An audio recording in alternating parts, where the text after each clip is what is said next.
And then the evil witch had to dance on hot coals until she died. Good night, kids. Hello everyone, welcome to my channel. My name is Kat, I write children's fiction, and since I'm also German, I wanted to teach you about a very specific piece of German culture today. The Grimm Fairy Tales. The worst of them, to be specific. So, just to give you a bit of background info, if you know anything about those fairy tales, you probably already know that the Brothers Grimm didn't actually write the fairy tales. They were linguists and just wanted to collect the fairy tales to also have a picture of different dialects in the German-speaking region. What this means is that all those fairy tales are folk tales and they weren't specifically created for children. This means that the original versions are sometimes way more brutal than the Disney version or the kid versions you might know. Let's take Cinderella as an example, or Aschenputtel as she's called in German. The original story goes pretty similarly to the story that you might know from the Disney movie, with a few slight differences. Cinderella's evil stepsisters really badly want to fit in the glass slipper so that they can marry the prince, and they try to accomplish that by one chopping off her heel and the other one chopping off her toes. And they almost get through with it if it weren't for a little dove singing from a tree. Rookity-goo, there's blood in the shoe. The shoe is too small, it's not the right bride at all. The same little dove also is present at Cinderella's wedding to the prince and pecks out the eyes of the evil stepsisters. The thing is, this is not the worst thing about Grimm fairy tales by far, because those stories, even though they might have some cruel twists and turns, are after all beloved folk stories that just became favorites over time, and they're favorites for a reason. Because the entire collection of Grimm fairy tales is actually much bigger, and there are some that are not famous for a reason. The reason is they're pretty bad. And I'm gonna read you my 2 favorite bad fairy tales today. I'm gonna translate from German, so I'm kind of paraphrasing. The first fairy tale that I'm going to read to you is fairy tale number 23 in book 1 of the Grimm collections. It's the fairy tale of the mouse, the little bird, and the bratwurst. Yes, the worst is already in the name. This fairy tale is basically about a mouse, a bird, and a bratwurst who are roommates. They share a house where everybody has their dedicated tasks. The bird collects wood, the mouse makes fire and takes care of the water, whatever that means. And the bratwurst cooks by slipping through all of the food and thereby spicing and greasing it in one go. One time the bird gets dissatisfied with this arrangement, thinking that they got the short end of the stick, and so they switch, and the result is of course that the bratwurst gets eaten by a dog when she's out collecting wood, the mouse suffocates in the food when she's trying to spice it, and the bird drowns. The end. Good night, kids. The second fairy tale is a bit longer, but I still want to give you all of the details because they're just so good. And by good, I mean, of course, bad. This one is called Hans mein Igel, Hans my Hedgehog.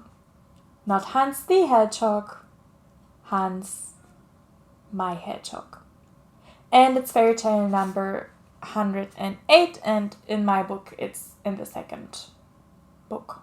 I apologize in advance if this is gonna be a mess, but you know, I'm just translating, so this one is not on me, guys. Basically, there's this rich farmer who's very upset that he doesn't have any children. So one day he gets so frustrated that he just screams, I want to have children, even if it's a hedgehog. From what I can tell, at this very moment, his wife gives birth to a child who is hedgehog on top and boy on the bottom.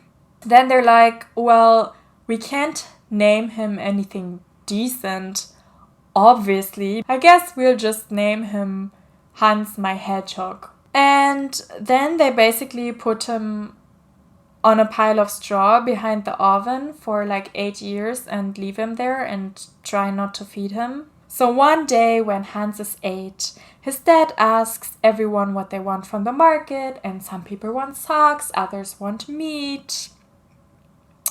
And Hans wants bagpipes, which his dad gets him because I guess he has to make up for some other things like not feeding him for like 8 years. And then Hans is like, hey dad, like I know I'm kind of a bummer around here, so if you just shoe a chicken for me, I will ride off and never come back. Hans for some reason also takes all the pigs and the donkeys, which I'm sure he didn't mention before, but then again his parents didn't feed him for like 8 years, so now Hans lives in a tree and herds his pigs and donkeys and plays the bagpipes. Just a spoiler alert, the bagpipes have absolutely no significance later on in the story. But that's a very common theme with the story. There are a lot of elements that seem to have no significance whatsoever later on. One day a king comes to the forest and of course the king is lost and asks for the way. Hans agrees to tell him the right path if the king promises to give Hans the first thing that he sees when he gets back home. The king promises because there's no way that this could backfire, right? The king goes home and then his daughter, who missed him so much and eagerly awaited him, runs to see him. So, of course, she's the first thing that the king sees. And then the king is kind of like, whoops, guess I promised you to Hedgehog Boy, but good thing that I don't intend to keep my promise. And the daughter's like, yup. Then another king comes through the forest and the exact same thing happens, with the difference that this king intends to be true to his word. Meanwhile, Hans' herds of pigs and donkeys and everything is so large that he's totally sick of it. Like, he doesn't want to herd them anymore. He's totally over it. So he tells his father that he'll come to the village and that everyone who wants to slaughter a pig can have one. Yay, food for everyone. The dad, of course, is pretty bummed out because after all, Hans told him that he's never gonna come back. And now he has. But Hans is like, okay, no biggie dad, just shoe my chicken and I'll be off. Hans then goes on to the first king to claim his prize, I guess, or like to claim the promise. And the king tries to have him killed. But Hans flies, and this is like a crazy action scene now. So Hans flies on his chicken to the window of the king and like threatens to kill the king and his daughter. And the king, like, one, has an army and many other resources which Hans doesn't have because he's just a hedgehog person riding a chicken. And also the king could just lie and just give Hans whatever, claiming that's what he saw first. Like, yeah, I just saw cheese first, or another chicken, like you seem to like chicken since you ride them. But anyway, the king obviously agrees to give him the daughter because there's no way out of this for him. But in a plot twist, Hans takes off the princess's clothing and then pricks her bloody with his spines and then sends her away because he doesn't want her. So Hans then goes to the second king, who is true to his word and marries his daughter to Hans, and they have a party. But when it comes time to go to bed, the princess is kind of scared of the spines, and Hans tells her not to worry.